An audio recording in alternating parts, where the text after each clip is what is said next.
Tape www.suividécole-au-sénégal.com.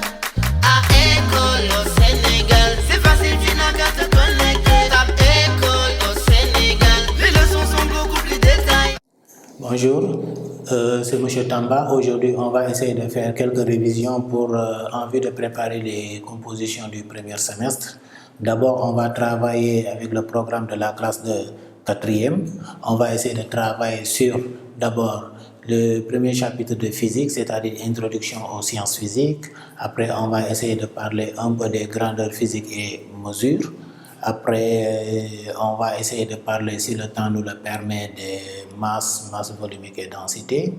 Et en chimie aussi, on va essayer de parler des mélanges et corps purs, et aussi des structures de le chapitre sur les structures de la matière. Donc, c'est ce qu'on va essayer de résumer aujourd'hui avec des cas pratiques, c'est-à-dire des exercices qu'on va essayer de résoudre ensemble. Donc, sans plus tarder, on va commencer par l'introduction aux sciences physiques. Donc, pour ce chapitre sur introduction aux sciences physiques, d'abord, on va voir donc ce qu'on appelle les différents phénomènes, à savoir phénomènes physiques et phénomènes chimiques. D'abord, on va parler de phénomènes physiques. Par exemple, d'abord, je parle de phénomènes physiques. Phénomènes physiques. D'abord, après avoir parlé de phénomènes physiques, on va parler de phénomènes chimiques. Après, on va essayer de donner des exemples de phénomènes physiques et de phénomènes chimiques. Après ça, on va passer avec les changements d'état. Donc, sans plus tarder, on vous dit qu'un phénomène est dit physique si, toutefois, c'est-à-dire un phénomène est dit physique si les propriétés du corps changent. Donc là, il n'y a pas de changement de nature du corps. Mais qu'est-ce qui va changer? Ce sont les propriétés du corps qui vont changer. Si je prends un exemple très simple, on a de l'eau. Donc, quand je prends cette eau, je mets ça dans le réfrigérateur. Quelque temps après, je vais obtenir de la glace. Mais qu'est-ce qui a changé? L'eau n'a pas changé, mais ce sont les propriétés de l'eau qui ont changé. Par exemple, la température avant de mettre ça au réfrigérateur était, supposons, de 30 degrés. Maintenant, on le met au réfrigérateur, on obtient de la glace. Ça veut dire que la température est en dessous de 0 degré. Donc ça veut dire quoi? Ça veut dire tout simplement on a changé l'état physique de l'eau. Comme on a changé l'état physique de l'eau, on dit que là on a ce qu'on appelle un phénomène qui est physique. Donc ça veut dire quoi? Ça veut dire que pour un phénomène physique, un phénomène est dit physique si la nature du corps, si les propriétés du corps changent. Un phénomène est dit physique, ou bien on appelle phénomène physique, un phénomène est dit physique si les propriétés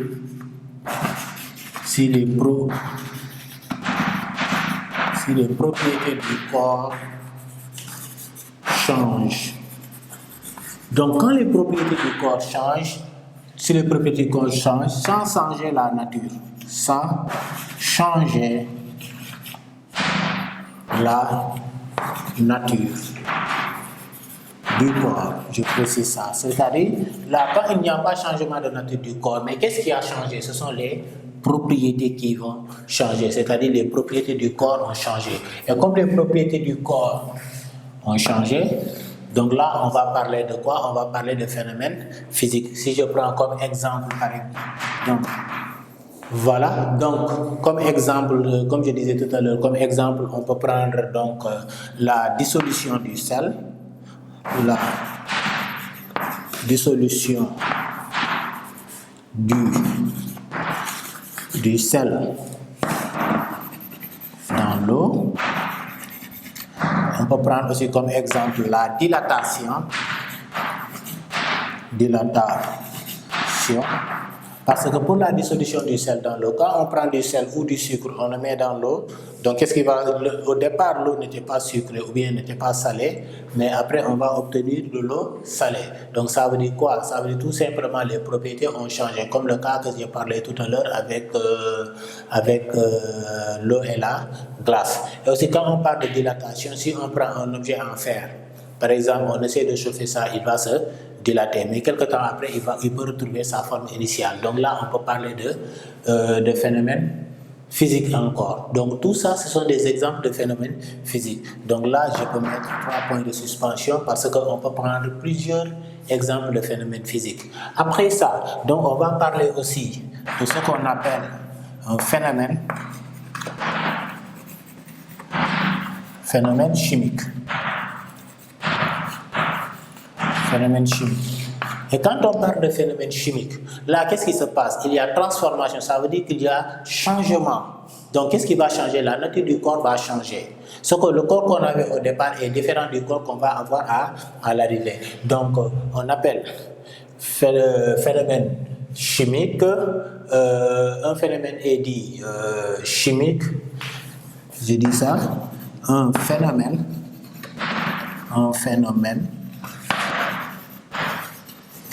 est dit physique, chimique, est dit chimique, si la nature du corps change. Si la nature du corps change. Donc, si la nature du corps change, là, on dit qu'on a ce qu'on appelle un phénomène qui est physique. Maintenant, par rapport à ces exemples de phénomènes physiques, on peut prendre comme exemple, par exemple, la combustion du charbon de bois. Je peux dire exemple.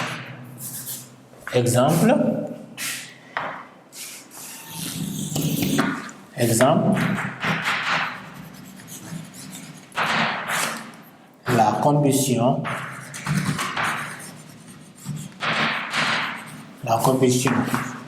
du charbon de bois, la combustion du magnésium,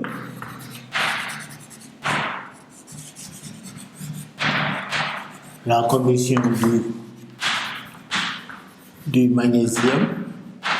Je pouvais prendre aussi comme exemple l'action de l'acide, par exemple, l'action de l'acide sur le cuivre, par exemple l'action de l'acide chlorhydrique ou bien l'action de l'acide nitrique, ainsi de suite sur le cuivre, par exemple. Là aussi, qu'est-ce qu'on va constater? On va constater qu'il y a changement du corps. Et comme il y a changement, donc là, on va parler de phénomènes physiques. Après ça, maintenant, on va passer donc à quoi? On va passer à ce qu'on appelle les changements d'état. Donc, comme on a parlé tout à l'heure des phénomènes physiques et des phénomènes chimiques, on va parler maintenant des changements d'état. Donc, comme vous le savez, donc là, je vais parler maintenant de changement d'état. Je mets donc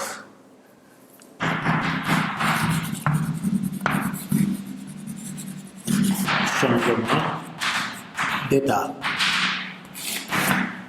Donc, par rapport à ces changements d'état, il faut savoir d'abord qu'on a trois états de la matière. On a ce qu'on appelle d'abord état solide.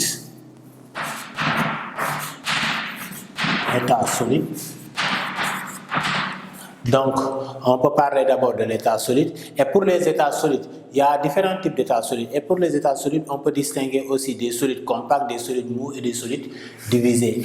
Donc, ça va être état solide, entre parenthèses, ça peut être compact, mou ou divisé. Voilà. Après, on va parler donc de l'état liquide. Il y a aussi le cas de l'état liquide.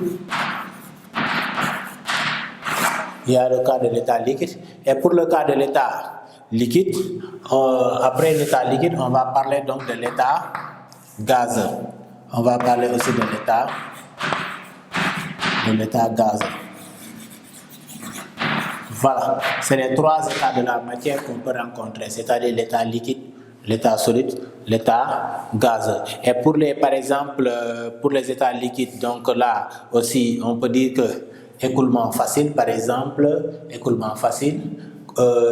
incompressible, parce que les liquides ne sont pas compressibles, mais pour les états gazeux, on peut dire qu'ils sont compressibles, ainsi de suite. Donc c'est ça qu'on peut parler sur les changements d'état. Maintenant, Il y a aussi ce qu'on va voir, c'est-à-dire quand on va quitter, c'est-à-dire ce qu'on appelle le passage entre les différents états. Quand on quitte l'état liquide, l'état solide du moins vers l'état liquide, ou l'état liquide vers l'état gazeux, ainsi de suite, et vice-versa. Donc c'est ce qu'on va essayer de voir, c'est-à-dire c'est ce qu'on va appeler le diagramme de changement d'état. Et par rapport à ce diagramme de changement d'état, donc c'est ce qu'on va voir. Donc là, je vais mettre donc diagramme de changement d'état. Diagramme de changement d'état. Diagramme de changement d'état. Et pour ce diagramme de changement d'état, qu'est-ce qu'on va voir? Donc, comme il y a 3 états, par exemple, je vais commencer d'abord par l'état gazeux. Il y a ici gaz. Donc, là, je mets gaz. Après gaz, on a liquide ici. Liquide.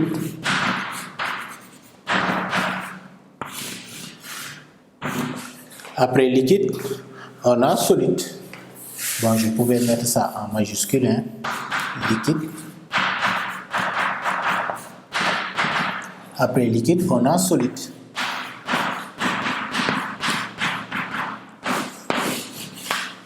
Voilà. Donc, maintenant, par rapport à ce diagramme, donc, je vais mettre donc les directions, c'est-à-dire, là, c'est quand on va quitter l'état liquide vers l'état solide, ou bien l'état gazeux vers l'état ainsi de suite. Voilà.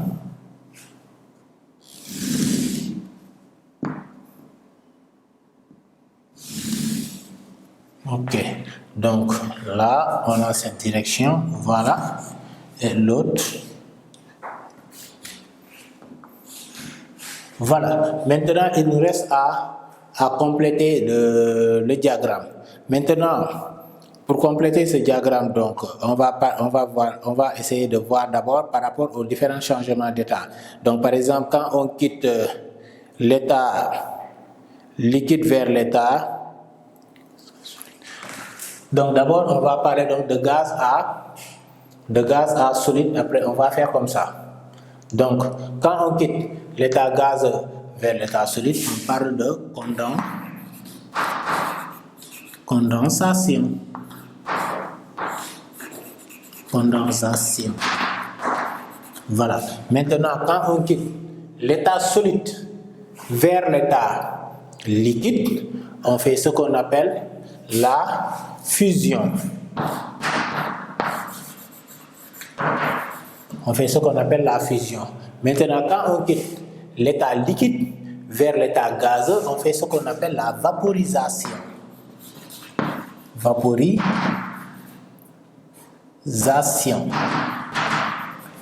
C'est la vaporisation. Maintenant, pour l'autre sens, c'est-à-dire quand on va quitter l'état, toujours l'état liquide, donc à l'état solide, on fait ce qu'on appelle la solidification.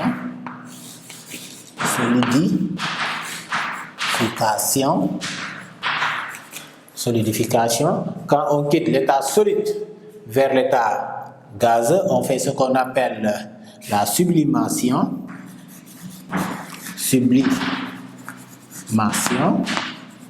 Et quand on quitte l'état gazeux à l'état liquide, on fait ce qu'on appelle la liquéfaction.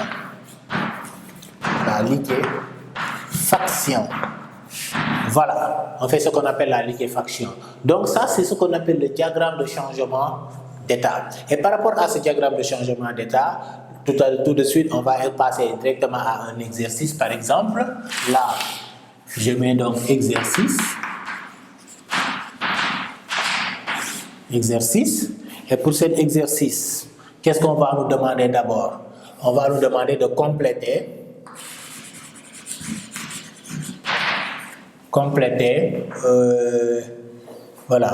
le schéma ou bien le diagramme, compléter le diagramme suivante. Voilà. Maintenant, pour compléter ça, qu'est-ce qu'on va faire? On nous donne donc, par exemple, on nous demande de... Oui, bon, on nous demande de faire ça. Ça, c'est le premier cas. Bon.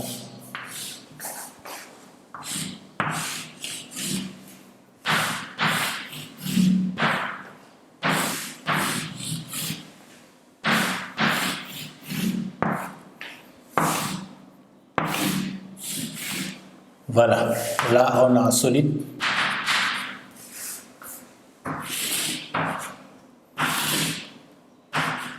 Par exemple, à solide ici, je vais mettre donc,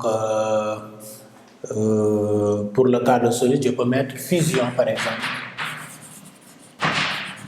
Fusion, donc je dois, là j'ai mes points d'interrogation et là aussi, c'est ce que je dois compléter. Donc là je mets liquide. Ici, là je mets gaz, liquide gaz. Donc du coup, qu'est-ce qu'on va avoir là et là aussi? Donc je mets point d'interrogation. Et donc du coup ici aussi, par exemple, qu'est-ce que j'ai donc? J'ai donc solide, liquide, gaz. Donc là, je vais mettre donc, par exemple, solide, liquide, gaz. Donc là, je mets donc solide par exemple. Donc ici, s'il y a solide, donc là, qu'est-ce qu'on va essayer de voir? On va essayer de voir aussi ce que ça va nous donner. Voilà. Maintenant, on va s'arrêter à ces deux cas. Donc, du coup, on va essayer de compléter le diagramme. Donc, d'abord, on dit qu'on quitte l'état solide et on fait la fusion. Et quand on fait la fusion, ça veut dire quoi? Ça veut dire tout simplement on va aller à l'état liquide. Donc là, je mets liquide. Voilà, on va aller à l'état liquide. Donc ça veut dire que dans le sens inverse, quand on quitte l'état liquide pour aller à l'état solide, on fait ce qu'on appelle la solidification. C'est ce qu'on appelle la solidification. Maintenant, quand on quitte l'état liquide vers l'état gazeux, on fait quoi? On fait ce qu'on appelle l'état liquide à l'état gazeux, on fait ce qu'on appelle la vaporisation. On fait ce qu'on appelle la vaporisation. Et quand on quitte l'état gazeux vers l'état liquide, on fait ce qu'on appelle la liquéfaction. On fait ce qu'on appelle la liquéfaction. Donc quand on quitte l'état gazeux vers l'état liquide. Maintenant, si je voulais même, je pouvais ajouter encore quand on quitte l'état gazeux vers l'état solide par exemple. Dans ce cas, par exemple ici, donc je vais remettre ça. Voilà. Supposons qu'on a ça. Et par exemple, là je mets sublimation.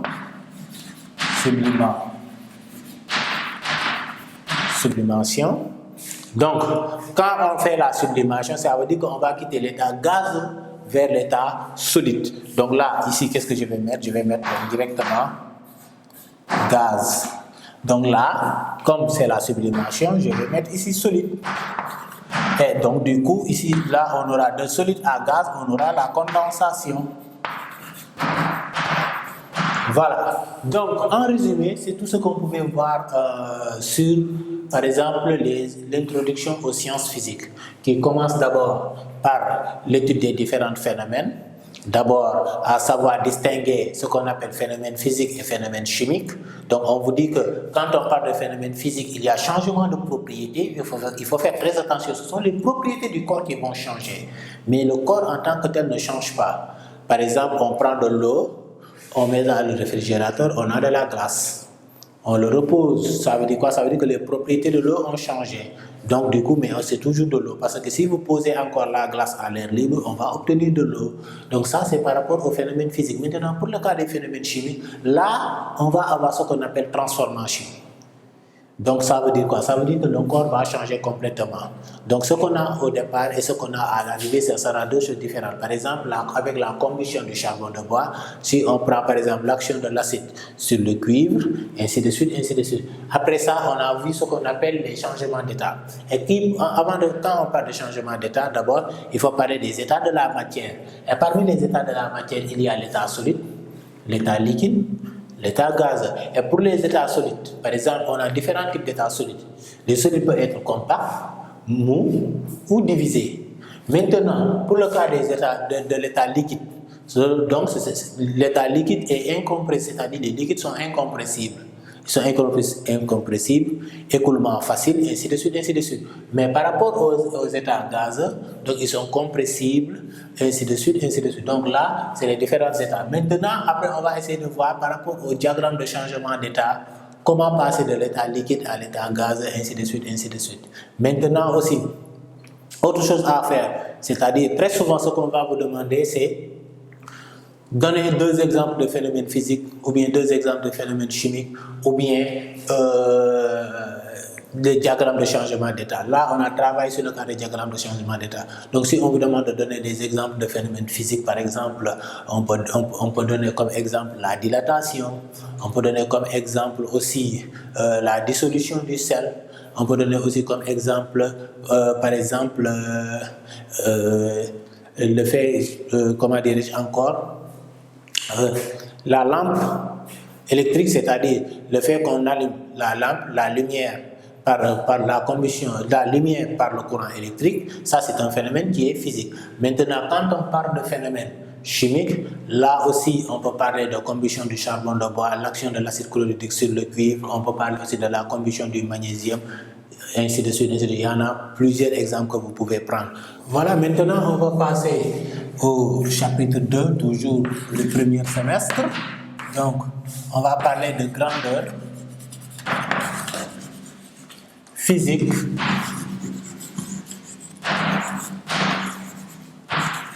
et mesure. Grandeur physique et mesure. D'abord, on vous dit qu'une grandeur physique, c'est tout ce qui peut augmenter ou diminuer de valeur. Ça, c'est la définition de grandeur physique. Donc, je mets d'abord définition.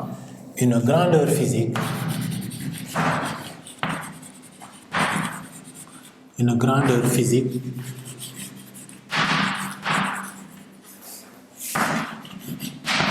et tout ce qui peut augmenter ou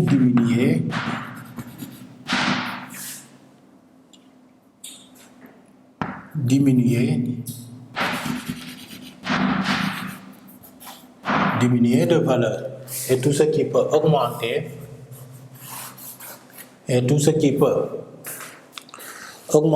ou diminuer de valeur. Voilà. Ou diminuer de valeur. Voilà, donc c'est ça la définition de grandeur physique. Une grandeur physique est tout ce qui peut augmenter ou diminuer de valeur. Maintenant, après ça, on va essayer de voir ce qu'on appelle les opérations usuelles, ou bien donc par rapport à ces opérations usuelles, ou bien c'est-à-dire les unités de mesure. Et parmi les unités de mesure, on a ce qu'on appelle les unités internationales. Ok, unité internationale. Unité internationale. Ok. Et pour ces unités internationales, on va parler d'abord des différentes unités internationales. Voilà. On va parler d'abord de quoi? On va parler d'abord des différentes unités.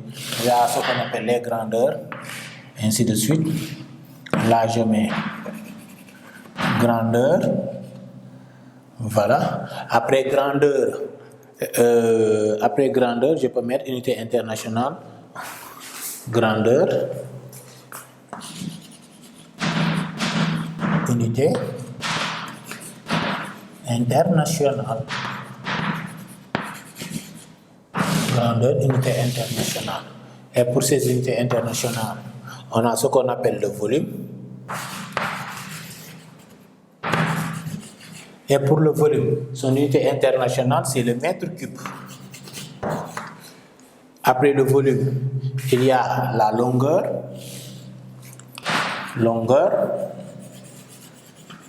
Et pour la longueur, c'est le mètre. Donc, la longueur, c'est le mètre. Et aussi, après la longueur, il y a le temps.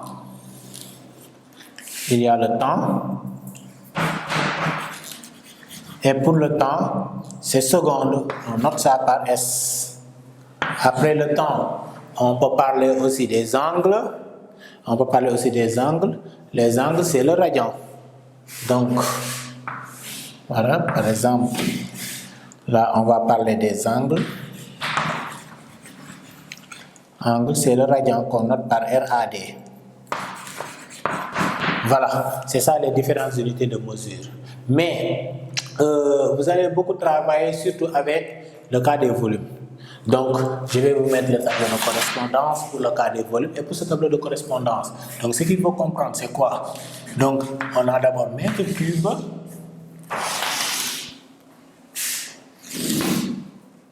Là, on a mètre cube,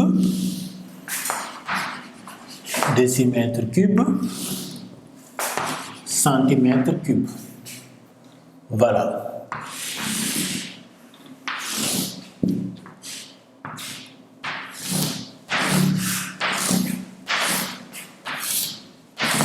Voilà, donc ici on a hectolitre, décalitre, litre, décilitre, centilitre et millilitre. Donc comme je le fais souvent, là c'est unité, dizaine, centaine, unité, dizaine, centaine, unité, dizaine, centaine. Ça veut dire qu'il faut toujours commencer par les unités. Donc, ça c'est le tableau de correspondance. Et pour ce tableau de correspondance, par exemple, je prends un exemple très simple. On vous dit que aussi que 1 mètre cube, par exemple, égale combien de litres? 1 mètre cube égale combien de décimètres cubes? 1 décimètre cube égale combien de litres, par exemple? Ok? 1 centimètre cube égale combien de millilitres? Voilà. Donc, qu'est-ce qu'on va faire? On va essayer de voir ce que ça va donner. Normalement, le 1 mètre cube, je commence par les unités. Là, je dois aller au litre. Donc, ça veut dire quoi? Ça veut dire que 1 mètre cube est égal à 1000 litres. On me demande 1 mètre cube égale combien de décimètres cubes? Donc, si vous regardez bien, c'est la même chose. C'est la même chose, 1 mètre cube égale combien de décimètres cubes? Donc, on est là, la partie des unités, toujours ça concerne les décimètres cubes, c'est toujours égal à 1000 décimètres cubes. Donc, ça veut dire quoi? Ça veut dire tout simplement que 1 décimètre cube égale à quoi? Ça veut dire que tout simplement que 1 décimètre cube est égal à 1 litre. Donc là, 1 décimètre cube égale 1 litre. Maintenant, on me dit 1 centimètre cube égale combien de millilitres? C'est là. 1 centimètre cube, la partie des unités, et 1 centimètre cube est égal à 1 millilitre. Ça, c'est pour les volumes. Bon, pour le temps aussi, je vais essayer de donner, par exemple, quelques exemples pour le cas du temps. Pour le temps, donc, là, on vous dit directement que, en ce qui concerne le temps, pour le temps, on vous dit que 1 heure égale 3600 secondes. 1 minute égale 60 secondes. 1 minute égale 60 secondes. 1 heure égale 3600 secondes. À partir de là, par exemple, si on vient, on vous demande par exemple 2 heures égale combien de, par exemple, 2 heures égale combien de minutes? Voilà, donc avant ça, je mets aussi 1 heure égale 60 minutes. Et comme exemple, on peut venir vous demander 2 heures correspond à combien de minutes? Donc je dis directement 2 heures correspond à combien de minutes? Donc là je dis 1 heure correspond à 60 minutes. Donc 2 heures va correspondre à combien de minutes? Je mets ça à point d'interrogation. C'est-à-dire, si je veux même, je dis que c'est x l'inconnu. Donc ça veut dire quoi? Je vais faire règle de 3. Produit des moins égale celui des extrêmes. Donc du coup, qu'est-ce qu'on va avoir? On va avoir que x fois 1 heure égale 2 heures fois 60 minutes. Donc ça veut dire quoi? Ça veut dire que directement que x est égal à 2 heures fois 60 minutes sur combien? 2 heures fois 60 minutes sur directement 1 heure. Et je simplifie les heures. Et je vais avoir quoi? Je vais avoir donc ce qui est égal à 120 minutes. Voilà. Ce qui correspond à 120 minutes. Donc là, je dis directement 2 heures égale 120 minutes. Donc avec règle de 3, on parvient à déterminer ça directement. De même aussi, quand on nous parle aussi pour les angles. Pour le cas des angles, cette fois-ci, pour le cas des angles, on vous dit directement que pi radian, parce qu'on a dit que les angles s'expriment en radian. Maintenant, on vous dit directement que pi radian égale à 180 degrés. Pi radian égale à 180 degrés. Et aussi, pi radian égale à 200 grades. GR pour dire grade. Et comme exemple, si on me donne par exemple 1 degré, par exemple, on me demande c'est égal à combien de radians. Je dis quoi? Pi radian correspond à 180 degrés. Donc je dis directement pi radian correspond à 180 degrés. Combien de radians, x radians, va correspondre à 1 degré? Je vais, comme d'habitude, règle de 3, produit des moins égale celui des extrêmes. Donc je vais avoir quoi? X radians fois 180 degrés est égal à pi radian fois 1 degré. Donc je vais avoir x radian qui est égal à pi radian fois 1 degré sur combien? Sur 180 degrés. Donc là, les degrés vont partir et si on calcule, normalement on va trouver 0,017 si je ne me trompe pas, 0,017 radians. Voilà. Donc c'est ça qu'on pouvait voir sur les grandeurs physiques et mesures. Voilà. Maintenant on va parler en chimie. On va aller directement en chimie, c'est-à-dire on va parler d'abord du C1 du premier chapitre qu'on appelle mélange et corps pur. Voilà, c'est ce qu'on va voir. On va parler du mélange et corps pur. Donc quand on parle de mélange et corps pur, d'abord il faut savoir qu'un mélange est un ensemble d'objets ou corps différents mis ensemble. Donc je mets d'abord la définition comme d'habitude.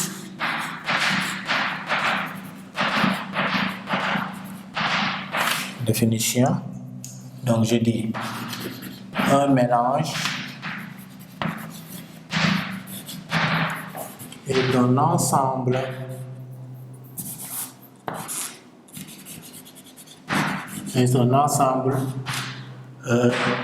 d'objets ou de corps Un mélange est un ensemble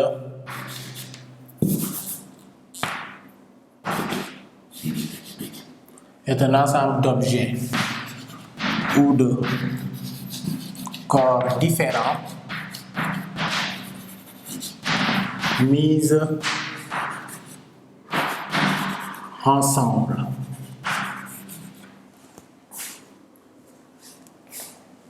Est un ensemble d'objets ou encore différentes mises ensemble. Chaque constituant, mise ensemble, chaque partie est un constituant du mélange. Donc on peut ajouter ça aussi si on veut. Chaque partie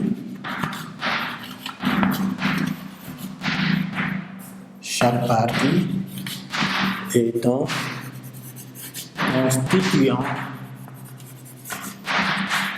du mélange. Est un constituant du mélange.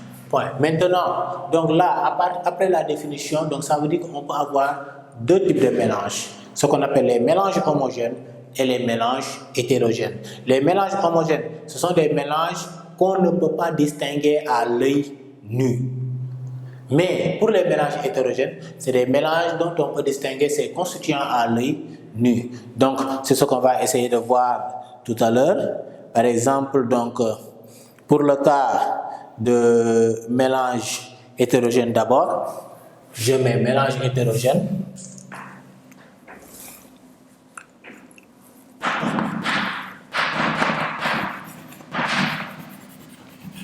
Mélange hétérogène.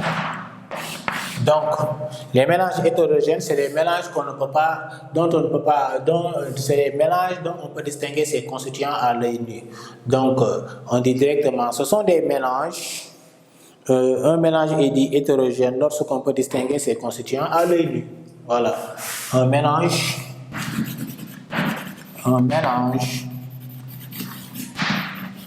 est dit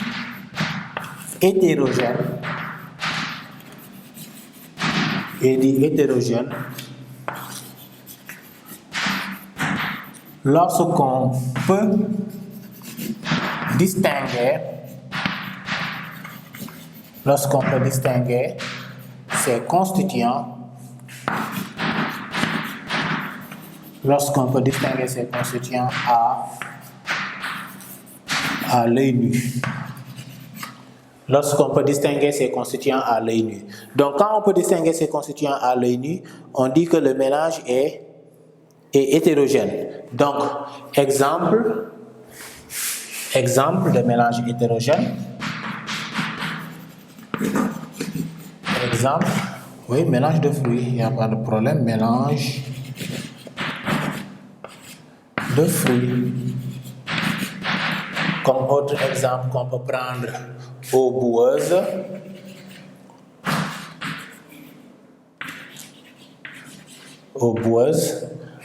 On peut prendre aussi comme exemple, l'eau et l'huile. Comme exemple aussi, eau plus huile. C'est un mélange hétérogène. Donc, après ça, on va parler des mélanges homogènes.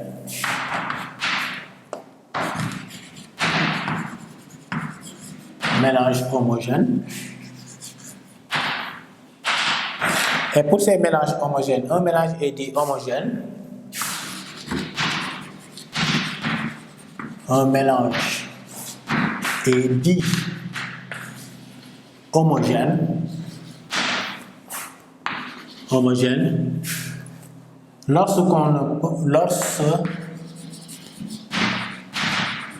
Lorsqu'on ne peut pas distinguer ses constituants à l'œil nu. Distinguer ses constituants à l'œil nu. Donc, quand on ne peut pas distinguer ces constituants à l'œil nu, on dit que le mélange est homogène. Comme exemple, on va prendre comme exemple eau plus sel. Comme exemple aussi, on peut prendre comme exemple eau plus sel. On peut prendre aussi comme exemple aussi, exemple eau plus sel. On pouvait prendre aussi d'autres exemples de mélanges homogènes, mais je pense que l'eau plus sel seulement, ça suffit largement. Maintenant, après ça, on va passer directement, parce qu'on a parlé des mélanges homogènes, des mélanges hétérogènes, donc on va parler des méthodes de séparation. Donc pour les méthodes de séparation, donc je mets encore deuxième astérisque. Méthode de séparation. Donc, et pour les méthodes de séparation, on va parler de quoi? On va parler donc de la décantation.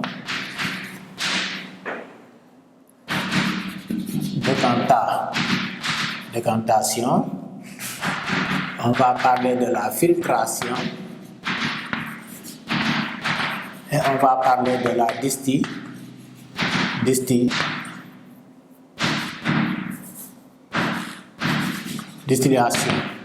Voilà, on va voir directement, c'est-à-dire, c'est ce que vous allez voir, que vous avez vu certainement, les trois principaux méthodes de séparation, à savoir la décantation, la filtration et la distillation. La décantation, ça consiste à laisser un mélange hétérogène au repos. Donc, après avoir laissé ce mélange au repos, qu'est-ce qu'il faut faire? Il faut faire ce qu'on appelle un transvasement. Après ça, il y a ce qu'on appelle la filtration, qui consiste à faire passer un mélange aussi hétérogène à travers un filtre. Et il y a aussi la distillation, qui consiste à chauffer un mélange hétérogène pour pouvoir séparer les deux parties à l'aide d'un dispositif, qui nous permet de faire la distillation. Donc, ce sont les trois méthodes de séparation que vous pouvez rencontrer. Maintenant, les schémas, on vous a donné ça en classe. Donc, par exemple, si je peux mettre un petit schéma pour le cas de la décantation, par exemple, ici, qu'est-ce qu'on a? Là, on a un mélange qui est là. Voilà. Et ce mélange-là est constitué de ça. C'est-à-dire, il y a de l'eau et de la boue, par exemple. Qu'est-ce qu'il faut faire? Il faut laisser d'abord, ça c'est la première étape. Deuxième étape, il faut laisser l'eau se reposer. Quand on laisse l'eau se reposer, c'est ça qu'on va avoir. Les particules vont se déposer tout à fait au fond. Après, qu'est-ce qu'on va faire? On va faire ce qu'on appelle un transvaseur. Deuxième étape. Et troisième étape, on va faire ce qu'on appelle un transvasement. Donc là, voilà. Et on va prendre le mélange hétérogène qui était là et on va faire passer ça directement. Ok? La boue, il est là, le saleté. Ça, après, on va jeter ça. Donc du coup, ici, on va recueillir l'eau. Ça, c'est par rapport à la décantation. De même que pour la filtration, on peut faire le dispositif de la filtration à l'aide d'un entonnoir et d'un papier filtre. Et la distillation, on fait la même chose. Après ça, il y a ce qu'on appelle les constantes physiques. Et par rapport à ces constantes physiques, d'abord, il y a ce qu'on appelle les corps purs. On vous dit qu'un corps est dit pur si un corps est dit pur, lorsqu'on le soumet à diverses méthodes de séparation, il ne donne pas d'autres corps. Donc là, on va parler donc de corps purs. Ok? Et pour ces corps purs, il y a ce qu'on appelle les corps purs simples et il y a ce qu'on appelle les corps purs composés. Et pour le cas, par exemple, de ces différents corps, donc ça, par exemple, après, on essaiera de voir ça. Mais il faut savoir qu'un corps est dit pur, lorsqu'on le soumet à diverses méthodes de séparation, il ne donne pas d'autres corps. Après ça, on va parler donc, parce que pour les différents corps, à savoir le corps pur simple et le corps pur composé, on va voir ça dans la partie analyse et synthèse de l'eau. Donc du coup, après ça, je vais parler donc de toujours, bon, si je l'appelle C2, mais c'est analyse et synthèse de l'eau. Voilà, l'analyse et synthèse de l'eau. Maintenant, on commence l'exercice, la solution. Au cours d'une électrolyse de l'eau, un élève a recueilli 12,5 cm3 d'un gaz qui rallume un brin incandescent. Quel est ce gaz? Donc, petit 1, petit 1, ce gaz est le dioxygène. Petit 2, à quelle électrode a-t-elle été recueillie? Donc, elle a été recueillie.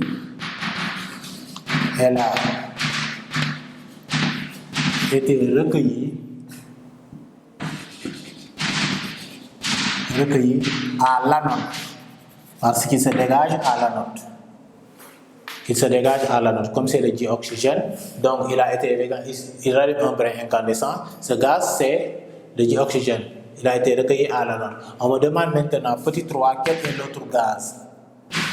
Je dis, l'autre gaz est le dihydrogène. L'autre gaz est le dihydrogène. Donc, comment l'identifier? Petit 4, identification.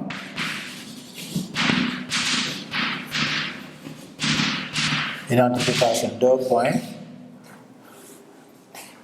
On approche un brin incandescent. Oui, parce que ce qu'on nous dit, il rallume un brin incandescent. On approche un brin incandescent à l'extrémité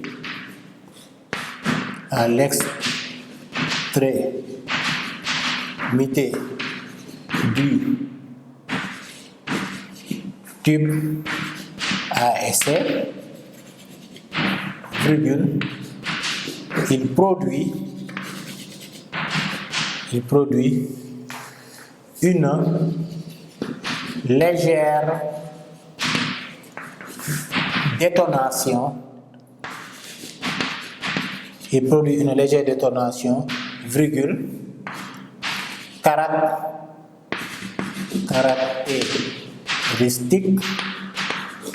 caractéristique du dihydrogène. Caractéristique du dihydrogène. Après, on me demande de calculer son volume.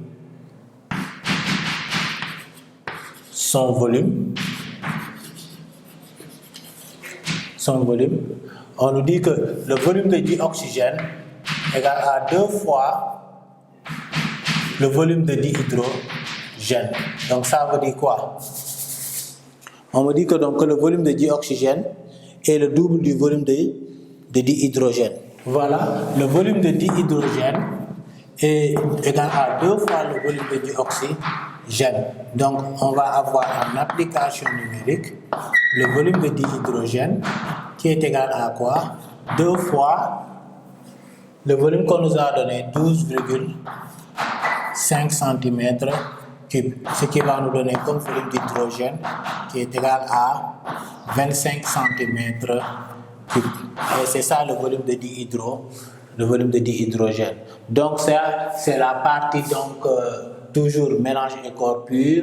Donc, on a parlé de l'analyse et synthèse de l'eau. Donc, c'est la même chose aussi. Ce qu'il faut comprendre, c'est-à-dire aussi qu'il y a le cas de l'air.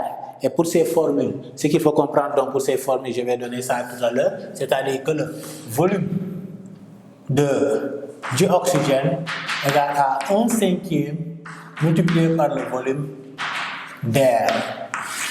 Donc, ce qui veut dire que le volume d'air égale 5 fois le volume de dioxygène. Voilà. Et si on passe par le diazote, on va dire que le volume de diazote égale à 4 sur 5 fois le volume d'air. Et le volume d'air égale à 5 quarts multiplié par le volume de dioxyde, multiplié par le volume de diazote du moins.